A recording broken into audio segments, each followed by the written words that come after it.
Bom dia, boa tarde, boa noite, pessoal. Sejam bem-vindos de volta aqui ao meu canal. Eu sou Fernando Tremoço e hoje nós vamos falar sobre o latim e o cotidiano, além de mostrar um pouco, né, da cultura clássica, alguns elementos da cultura clássica e os termos latinos que a gente ainda tem no nosso dia a dia aqui no Brasil, por exemplo.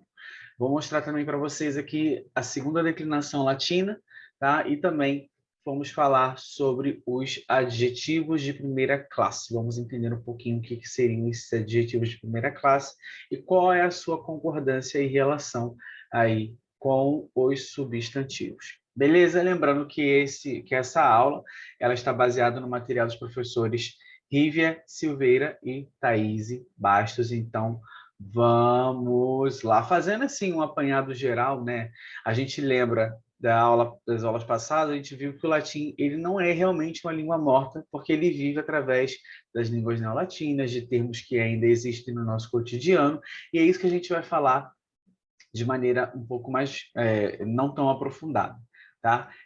Porém, é importante a gente ressaltar que, para os romanos, eles tinham essa descendência de divindades, né? Então, por exemplo, eles consideram que eles são filhos de Vênus e são filhos também de Marte. Então, eles são filhos da deusa da fertilidade, da maternidade e do deus da guerra. Então, isso reflete muito na personalidade daquela sociedade da época, que tinha essa característica de conquistar territórios, de buscar novas terras e de expansão, tá? Eles tinham essa visão de expansão porque eles acreditavam muito nessa parte de que eles eram, assim, senhores, né? Assim, merecedores de tudo porque eles eram filhos de Vênus e de Marte. Um apanhado assim bem rápido para a gente conseguir entender isso. Então, eu quero mostrar para vocês aqui que existem algumas palavras, né, na nossa língua que nós na língua portuguesa que derivam do latim. Por que eu digo que há algumas palavras? Porque não são todas. A língua portuguesa ela é muito rica, principalmente a língua portuguesa do Brasil, e eu falo isso sem medo de errar, porque nós temos muita influência de outros idiomas, como o árabe, como as línguas africanas, como o italiano, como o francês, como o inglês, inclusive, mas a nossa base ali seria o latim e o grego também, tá? Mas não são todas. Porém, se a gente observar aqui nessa tabela, nós temos alguns termos latinos, o significado deles em latim e qual é o uso dele na nossa língua portuguesa atualmente. Então, por exemplo, aqui, eu não vou falar de todos, tá, gente? Eu não vou falar de todos, não. Mas, por exemplo, quando eu falo aqui veículo, eu tenho como significado meio de transporte. Porém, na língua portuguesa, eu não tenho só o significado de meio de transporte, eu tenho o significado de meio, tá? E eu posso ter meio de comunicação, meio de subsistência, meio de transporte, enfim. Até para quem trabalha em farmácia, por exemplo, quando vai fazer a produção de algum fármaco, tem o veículo também. Ah, qual é o veículo dessa composição? Vai ter ali um produto, né? Uma substância, enfim.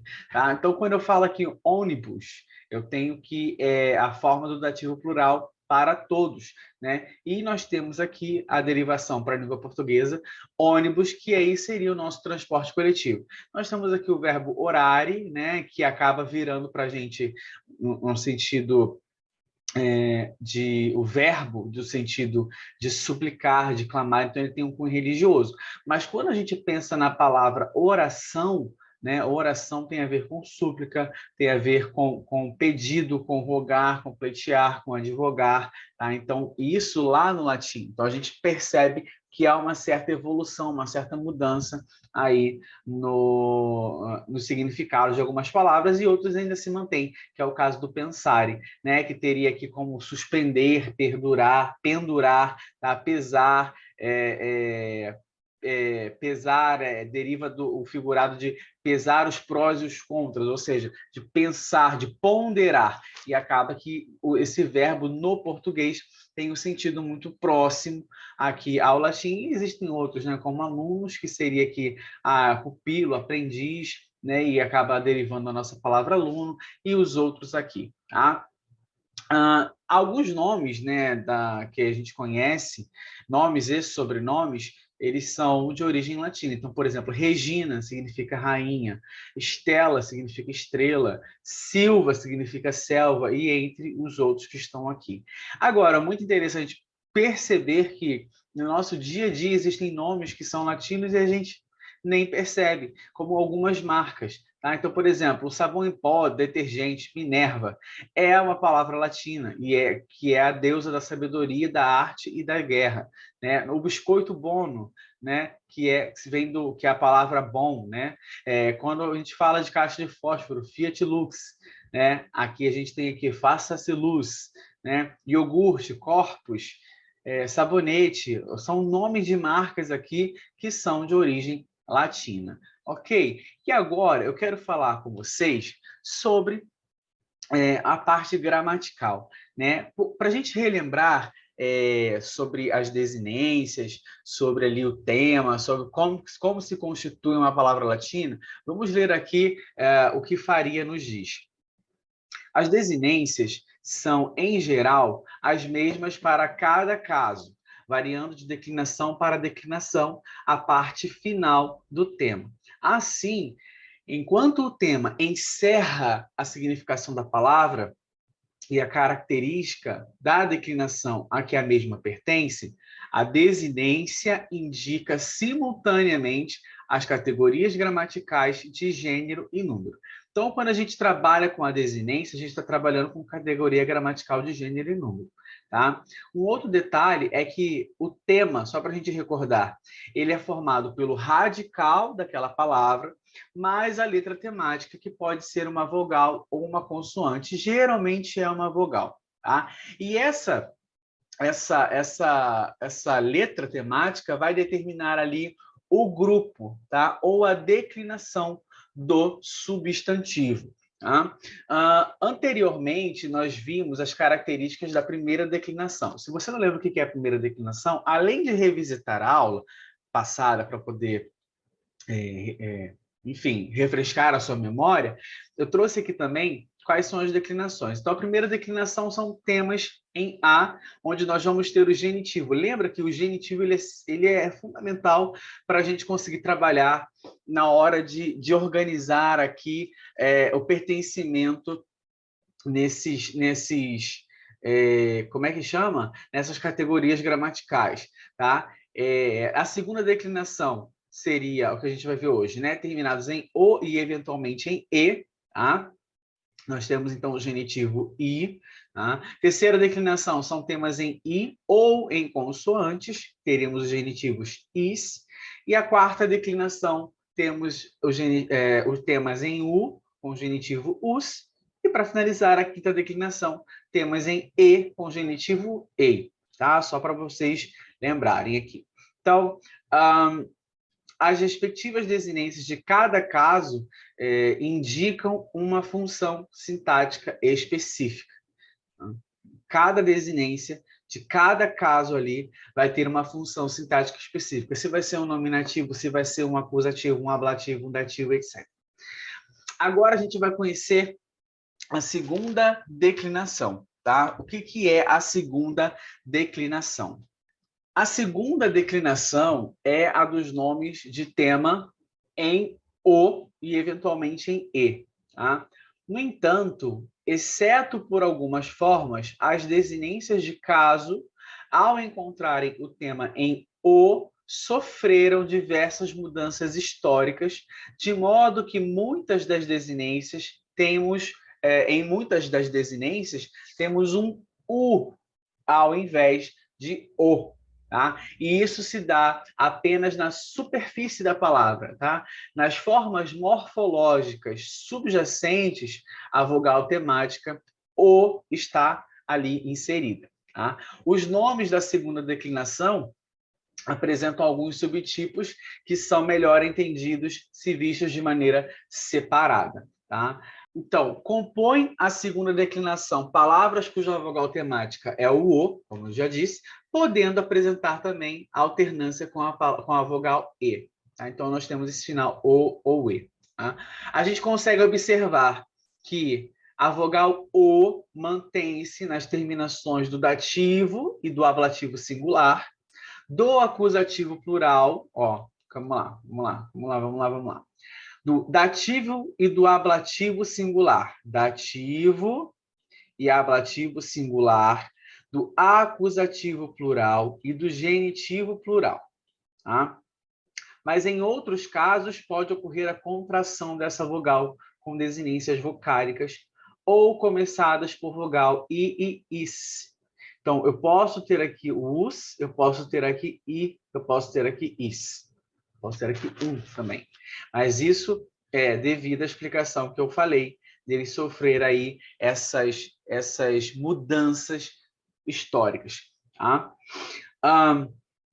Temos nomes de segunda declinação comuns, nomes de segunda declinação com apenas nominativo e vocativo singulares diferentes. Tá? A gente vai ver isso também, que são em er, o final, tá? E nomes de segunda declinação de gênero neutro, com terminação em no nominativo e vocativo singular. Tá?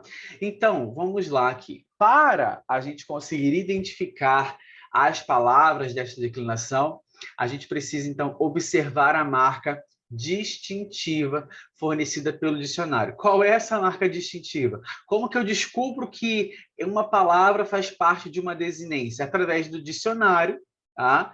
Com o genitivo. Então, quando eu olhar o dicionário, meu genitivo for lá, estiver em i, eu sei que ele faz parte dessa segunda declinação. Então, por exemplo, a palavra agnus, ela tem o genitivo i. Então, aqui ela está inserida na segunda declinação. Tem um exercício aqui no material que isso fica muito claro. Então, por exemplo, existem palavras aqui que a gente já sabe que não faz parte da segunda declinação por terminar em a, por exemplo. Tá? Então, aqui a gente consegue ver, confirmar, olha, que doutrina ou doutrina, né, faz parte da primeira declinação, por causa do genitivo. Olha aqui o genitivo, ai. Essa é a primeira declinação. Agora, vejamos aqui. Deixa eu pegar. Esse aqui faz parte de qual declinação? Terceira declinação. Ok? Is. Beleza? Agora, vamos lá. Essa não faz parte da nossa declinação, não faz parte, não faz parte, não faz parte. Cadê? Aqui, filhos. Essa faz parte da segunda declinação, porque olha o meu genitivo aqui. E é assim que a gente vai identificar se uma palavra faz parte de uma declinação ou de outra declinação. Tá? Então, voltando aqui ao nosso conteúdo, é bom a gente entender também o seguinte, apesar de eu já ter falado, né? Pertencem a esta declinação 3 tipos de palavras. Substantivos que fazem nominativo singular em us. Tá? Substantivos que fazem nominativo singular em R ou ER. Tá? E substantivos que fazem nominativo singular em Esses, porém, pertencem ao grupo neutro. Tá? Neutro. Temos, então, os seguintes paradigmas da segunda declinação para os nomes masculinos, que são maioria e femininos, tá? Então, a maioria são nomes masculinos. Os nomes femininos desta declinação são relativamente raros, sendo quase todos nomes de árvores. Então, a gente tem aqui, as professoras trouxeram para a gente 3 palavras. Lupus, puer e ager. Tá? Perceba que, quando eu tiver a base seria essa, né? Nominativo, eu teria o final us no singular e o final i no plural. O vocativo, teoricamente, seria igual ao meu nominativo. O acusativo, eu teria aqui no singular e os no plural. O ablativo, eu teria o no singular e is no plural. O genitivo, i no singular, orum no plural. O dativo, o no singular, is no plural, beleza? Mas a gente vai perceber que nessas palavras terminadas em us, e er, né, temos uma certa mudança aqui. Nós vamos ter uma certa mudança. A primeira coisa que a gente tem que perceber é que nas palavras terminadas em us, o nosso vocativo vai ser, no singular, vai ser diferente do nominativo, porque geralmente ele é padrão, ele é regular, né? Ele repete o nominativo, mas aqui terminou em us, vai ter uma alteração, ele vai terminar em e não em us, seguindo a regularidade que acontece. Por exemplo, aqui a palavra puer, certo? No vocativo puer, a mesma coisa, porque teoricamente repetiria. Mas aqui, quando eu tenho palavras terminadas em us, isso não vai acontecer, e ele vai terminar em e. Eu trouxe aqui também algumas palavras que são terminadas em us, masculinos terminadas em us, tá? Pópulos, ecos, camelos, filhos, filósofos. Eu tenho também alguns femininos terminados em us, como domus, ficus, lauros, humus. Temos os neutros, pélagos, vulgos. Algumas palavras masculinas em er, ager, magister, aper, liber, vir. Bellum, castrum, signum, somnium, tá? Então, nós temos aqui algumas classes, algumas palavras com essas terminações, ok? Então, vamos lá, vamos entender um pouquinho aqui. Quando eu tenho aqui a palavra lupus, no nominativo, ele vai ser lupus, no nominativo singular. Lupus, e no nominativo plural, lupi. Lupi. Então, perceba, tá ok, ó. Lupus, tá finalizando com us, e no plural, i. Ok, beleza. Agora, e o er e o ager? Por que que essa terminação está diferente? Tá? Por que que isso acontece? Quando nós temos esse nominativo em R, primitivamente, o R era parte integrante de uma terminação, que era o ros, tá? O ros. Isso sofreu uma síncope. O que é uma síncope? É uma supressão de fonemas no interior de uma palavra. Então, isso é um tipo de metaplasma. Isso acontece, inclusive, atualmente na nossa língua portuguesa também. Tá? Então, perdeu-se aqui o O. Perdeu-se o O. Fez essa síncope. Então, a respeito destes nomes de nominativo em R, cabem algumas considerações. Então, vejamos aqui. A gente pode notar que em algumas situações o E, que precede o R, se mantém. Então, por exemplo, aqui, ó, no puer, vai se manter como puerum, puerum. Tá? Mas, em outras situações, esse E pode desaparecer, como aqui em magister, que acaba virando magistrum e magistro. Tá? Ou seja, aqui nesse exemplo 1, a vogal E fazia parte do tema, pueros. Tá? Já no exemplo 2, com a síncope do O, foi acrescentado um E posterior ao nominativo, por não ser possível em latim, assim como no português, constituir uma sílaba apenas com consoante sem nenhuma vogal. Ou seja, nesse exemplo aqui, ele, antes de ser dessa forma, ele passou pela síncope, perdeu aquela letra O. E para não ficar T e R juntos ali, eles acrescentaram, então, a letra E aqui. Tá? Sendo assim, nesse exemplo, houve a seguinte evolução. Vejamos aqui, ó. Eu acho que eu desenhei um pouquinho mais fácil. Era magistros, que virou magistri, perdeu aqui o né? Então, magistri, nada e S. Aí eu tenho magistri, sem nada e o R. Nós temos, vamos lá, vou fazer com mais calma. Tenho magistros, eu vou perder esse O. Tá? E aí vai ficar com essa aparência aqui. Depois disso, acaba que muda o S, ele sofre uma transformação, aí uma assimilação, digamos assim, né? E ele vai virar R, tá? Então, vai se simplificar isso, tá? Vai perder o R que estava próximo ao T e vai se acrescentar um E. E no final nós vamos ter a palavra magister. Isso também acontece com a palavra agros. Tá? Então, era agros, sim, eu perco o O, tá? Depois eu faço uma assimilação, o S vai virar R, e aí eu vou acrescentar o ER e vai virar AGER. Depois que eu faço essa assimilação aqui, o R que está perto dessa outra vogal, ele sai, tá? Ele sai. Então, olha aqui, eu perco primeiro o O, eu tenho a mudança do S para o R, eu perco o R que está próximo à minha outra palavra, a minha outra parte da palavra anterior ali, que estava antes do O, digamos assim, tá? E eu acrescento, então, o E aqui e eu tenho a mudança. Eu espero que tenha ficado claro para vocês. Beleza? Então, é isso que acontece. Por isso que nós temos aqui puer, agir, tá? E aí, o que a gente percebe também?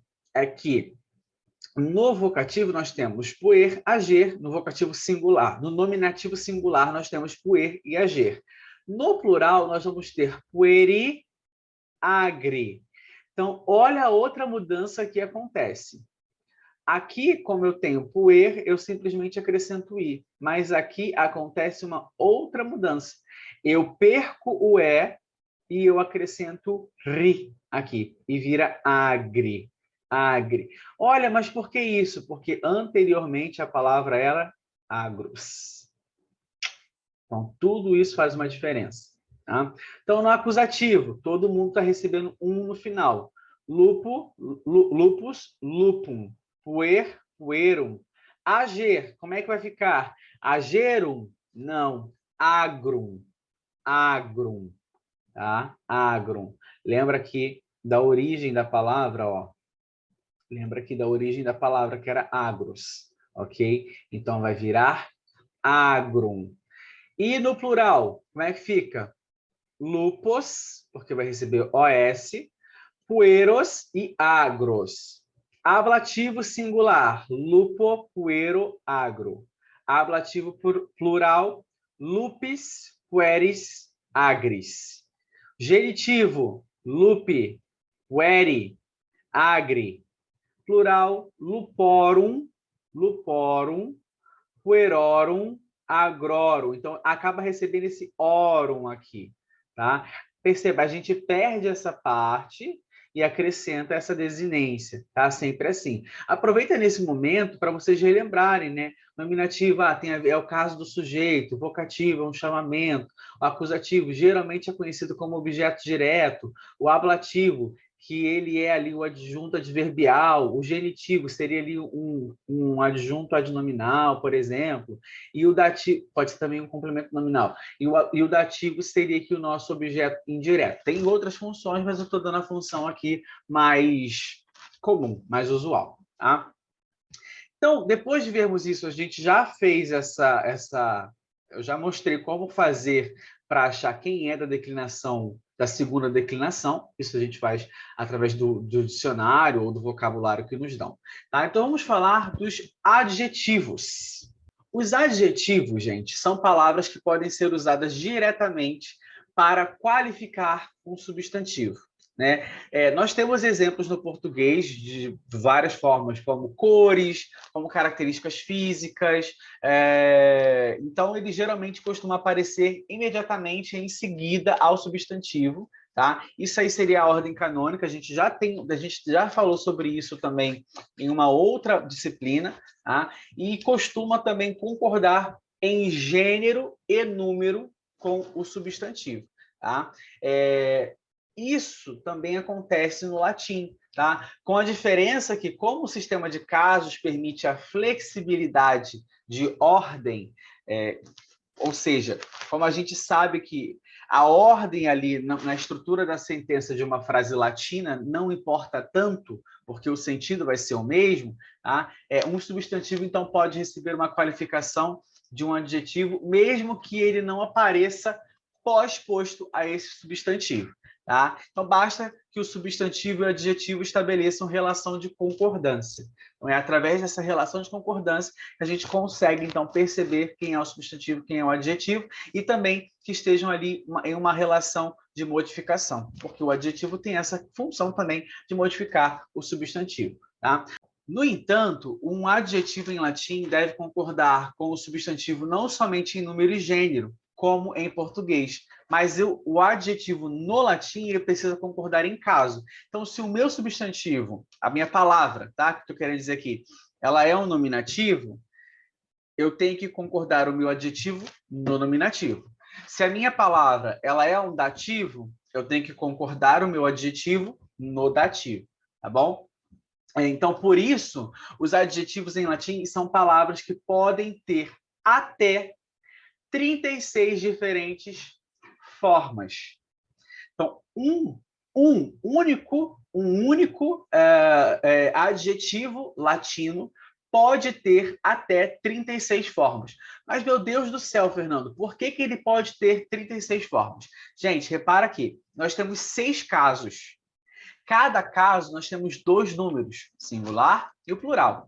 E cada número, nós temos 3 gêneros, masculino, feminino e o neutro. Faz a multiplicação aí que vai dar 36. Tá? Então, os adjetivos que têm 36 formas diferentes, eles são chamados adjetivos de primeira classe. Tá? Uma vez que eles seguem a primeira declinação dos nomes no gênero feminino. A segunda declinação em us para as formas masculinas e a segunda declinação em para as fórmulas neutras. Então, de novo, tá? Na primeira classe, nós temos aqui que eles seguem a primeira declinação dos nomes no gênero feminino. Tá? Então, eles seguem a primeira declinação dos nomes no gênero feminino. Eles seguem a segunda declinação em us para as formas masculinas e a segunda declinação em para as formas neutras. Olha aqui o quadro, tá? Nós temos aqui, como exemplo, Magnus. Tá? Magnus. Então, olha aqui. Nominativo singular masculino, Magnus. Nominativo singular feminino, Magna. Percebe? Magna. Porque está fazendo a concordância no feminino, então ele vai respeitar aqui o gênero feminino da primeira declinação. E o neutro, magnum. Magnum. O vocativo. Lembra que magnus, aqui ele termina em us, então o vocativo de palavras terminadas em us vai ser e. Então o masculino, magne. E o feminino, magna. O neutro, magnum. Magnum. O acusativo singular, masculino, magnum. Feminino, magnam. Neutro, magnum. A mesma coisa, tá? Acusativo aqui. O genitivo singular, magni. O feminino, magnai. O neutro, magni. O dativo singular, magno. Feminino, magnai. O neutro, magno. Não sei se agora se já ficou claro para vocês como que essa estrutura funciona, tá? Ablativo singular, magno, magna no feminino e magno no neutro. Vamos ver aqui o nominativo plural, masculino, magni, feminino, magnai, neutro, magna. Vocativo plural, magni, lembra que é igual, então o plural vai ser igual do nominativo. Acusativo, magnos no masculino, magnas no feminino, magnã no neutro. Lembra, gente, aqui também, ó, que eu tenho a bráquia, tá? A bráquia, cadê? A bráquia aqui, e aqui eu tenho um macro, tá? O que é isso? É para quando eu tenho que saber qual é a extensão da minha vogal, se é uma vogal longa, se é uma vogal curta. Então, magnã, magni, magni, magnã, tá? Aqui nesse material eles vêm trazendo com os sinais para a gente poder ir conhecendo a forma de falar, tá? Então, aqui onde eu estava, acusativo, magnos, magnans, magna, tá? Masculino, feminino, plural. E por aqui vai, tá? Esse é um adjetivo típico da chamada primeira classe dos adjetivos. Então, ele segue a primeira e a segunda declinações nominais. Tá? Essas terminações aqui que a gente consegue observar, a gente consegue fazer a correspondência aos paradigmas já falados anteriormente, tá? Tanto na aula passada quanto que a gente viu aqui hoje. Tá? Qualquer substantivo, tá? Independente aí da declinação que ele pertença, poderá ser modificado por um adjetivo, bastando as suas informações de número, gênero e caso, que essas informações sejam iguais, ok? Só para a gente reforçar aqui, né? Como eu disse, que a concordância vai ser em número, gênero e caso. Tá? Então, no dicionário latino, registra adjetivo de primeira classe apresentando as formas de nominativo dos 3 gêneros. Então, por exemplo, masculino, feminino e neutro. Tá? Masculino, feminino e neutro. A forma do masculino é a primeira e se apresenta completa. As duas outras formas são, respectivamente, o feminino e o neutro. Contudo, as duas últimas formas apresentam apenas as desinências, uma vez que o radical é o mesmo. Então, quando a gente percebe aqui, esse seria o masculino, o adjetivo masculino. Aqui, o feminino viraria bona, tá? E o neutro viraria bonum, tá? Então, quando eu tenho malo, né? Malus seria o masculino, ó, us aqui. O feminino seria mala, né? E o neutro seria malum. É exatamente o que a gente viu aqui nessa tabela, como acontece. Tá? Então, o mesmo esquema vale para outros exemplos de adjetivos. Então, no sintagma bona femina, por exemplo, temos as seguintes relações de concordância. Audit, bona femina, populum. Então, eu tenho aqui que é o verbo, perceba que eu tenho esse finalzinho aqui, it, esse T aqui, tá? Bona, que é o feminino, percebe? Está no feminino. Femina, que seria aqui o nosso sujeito, né? Seria o nosso nominativo, que é uma palavra feminina, tá? Populum, esse populum, vocês estão vendo aqui, esse M no final? Então, é o nosso objeto direto, tá? O nosso acusativo. Então, o que acontece aqui, ó, é justamente isso que vem mostrando. Aqui, ó, audite, o verbo feminino, o substantivo feminino, primeira declinação.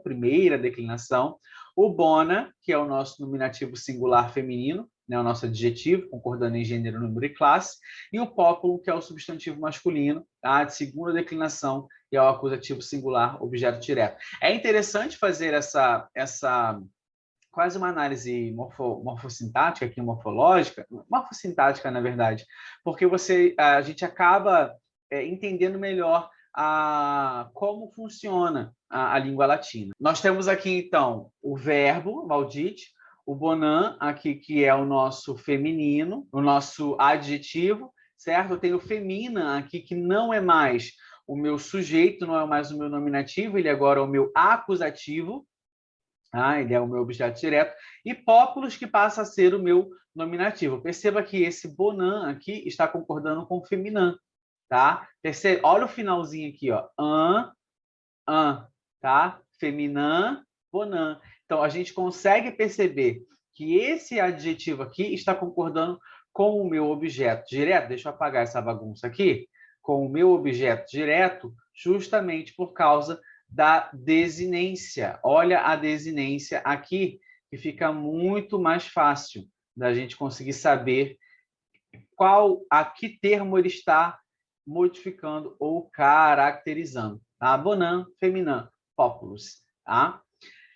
O povo ouve a boa mulher, é a tradução dessa frase. O povo, populus, ouve, audite, a boa mulher. Bonum feminam. Bona femina. Ok? Então, adjetivos de primeira classe como piger, e aí eu tenho gra, grum. O que é isso? O que é esse gra, grum? A gente já aprendeu. Aqui eu tenho o masculino, o gra é o feminino e o grum é o neutro. Ou puxer, aqui é o masculino, e aí, aí eu falei piger, gra, grum, né?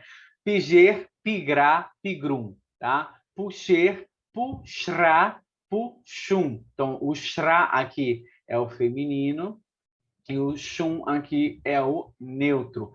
Eles comportam-se na forma masculina, ou seja, segunda declinação, da mesma maneira que os substantivos magister, tri, da segunda declinação. Então, acontece a mesma transformação aqui. Tá? Então, eu coloquei aqui para a gente, só para a gente entender. Por exemplo, então, o puer, lá de cima, né? Que vira pueri. Né? O ager, que vira agre. né? No plural. Então, aqui, a mesma coisa vai acontecer, tá? Então, por exemplo, piger, no singular, piger. Mas no plural, pigre, pigre, tá? Piger, no acusativo, pigrum, lembra? Vai perder esse E aqui, vai juntar esse R e vai pegar a desinência. Pigrum, no plural, pigros. Ablativo, pigro, no singular, no plural, pigres. Tá? O genitivo, pigre, no plural, pigrorum. E o mesmo acontece com o puxer. Tá? O mesmo acontece com o puxer. Tá? Puxer, puxri, puxros, puxris, puxrorum. Não sei falar, puxrorum. Ok? Muito difícil essa palavra. Beleza? Então, aqui, só para a gente entender qual o significado dessas palavras, né? O piger aqui, gente, uma das traduções seria preguiçoso, tá? Eu trouxe até tá aqui no dicionário, ó, relutante, de má vontade, adverso, contrário, preguiçoso, vagaroso, moroso, indolente, lento, ocioso, inerte, demorado, duradouro, calmo e tranquilo, tá? E o puxer, ele teria ali um significado de bonito, bonito. Tá? Uma das traduções seria bonito. Tá? É importante a gente entender também que a concordância entre adjetivos e substantivos dá-se nas categorias de gênero, número e caso, mas não em declinação. Tá? Eles vão estar juntos em gênero, número e caso, mas a declinação não. Porque eu posso ter, por exemplo, palavras masculinas de primeira declinação, ou seja, com o tema na letra A, tá? E aí vai ser ai ali na desinência, por exemplo, tá? E tem as declinações específicas, beleza? Que podem ser ali ligadas a adjetivos na forma masculina da segunda declinação. E isso acontece também do contrário. Eu posso ter uma palavra masculina de primeira declinação, né? Um adjetivo de primeira declinação. Tá? Ou, por exemplo, palavras femininas de segunda declinação que se ligam a adjetivos na forma feminina da primeira declinação. Então, por exemplo, aqui, poeta bônus. Poeta bônus. A palavra poeta, ela é da primeira declinação, é um substantivo masculino. Tá? E aqui o bônus, ele é um adjetivo na forma de masculino, só que ele é de segunda declinação. O que ele está concordando aqui? É a minha declinação? Não, ele está concordando aqui em gênero, número e caso. Tá? Então, por exemplo, ele é masculino, e ele é masculino, ele está no singular e ele é nominativo. Tá? Então, aqui, nominativo, singular, masculino. Respeitando aqui, porque o poeta, né, a palavra poeta está no nominativo singular e é uma palavra masculina. É isso que está querendo dizer aqui nesse momento, tá? Esses exercícios aqui são muito legais para serem feitos, né? Porque, por exemplo, ele dá a palavra aqui fortuna, né? Que significa sorte, boa sorte ou má sorte, destino. E aí a gente percebe que é uma palavra da primeira declinação, tá? E aqui ele me dá um adjetivo que é também de primeira declinação. Então, fica muito tranquilo de fazer isso. Então, se é fortuna aqui, caeca, tá? Eu perco esse us aqui, tá? E acrescento a. Ah, mas como é que eu faço isso? Por que fica assim? Lembra aqui, olha só, o que a gente tem que entender? A palavra fortuna é de primeira declinação e é um substantivo feminino. Tá? Se ele é feminino, eu vou utilizar esse us aqui? Não, eu vou utilizar aqui, ó, o a. Lembra que no dicionário vai vir que aqui é o masculino, aqui é o feminino e aqui é o neutro. Então, se o meu substantivo ele é feminino, eu tenho que usar essa terminação. Então, vai ficar caeca, caeca, caeca, caecã, caeca, caecai, caecai. Vamos só confirmar aqui para ver se eu não falei besteira. Caecai, caecai, caeca, caecã, etc. Caesquis, caecarum, caequis, caecás, caecai, caecai. Perceba, porque ele é de primeira declinação, ele é de primeira declinação. Ele é feminino, eu sei que ele vai vir com essa desinência. Então, pronto, é só basicamente repetir aqui a palavra e acrescentar a desinência, tá? Agora aqui, o ir. O ir é de segunda declinação, tá? E é um substantivo masculino. Qual dos três aqui eu vou utilizar? Esse é o masculino, esse é o feminino, esse é o neutro. Então, eu vou utilizar essa desinência. Então, o ir, cadê? Deixa eu tirar aqui. O ir, que é homem, e honestos, que é honesto. Então, o ir, honestos, no singular. O ire, honesti, no plural. O ir, aqui, cuidado aqui, tá? Porque o vocativo de palavras terminadas em us vai terminar em e. Então, o ir, honeste. E aqui, o iri, honeste. O irum, honestum. O irus, honestos. O iro, honesto. O iris, honestes. O iri, honeste. O irorum, honestorum. Aqui é honestorum, tá errado aqui. É orum. Opa, corrigir aqui, ó, para vocês. Honestorum, tá? Honestorum. Beleza? E por aí vai. É muito interessante fazer esse exercício, tá? Para a gente poder exercitar, tá? Fazer o exercício para exercitar. É exatamente isso mesmo. Pessoal, eu espero que vocês tenham entendido, que tenha facilitado um pouco mais para vocês. Clica no gostei, se inscreve no canal, chama mais gente para o nosso canal, por favor, me ajuda a te ajudar e a gente se encontra então no nosso próximo vídeo. Um beijo e tchau!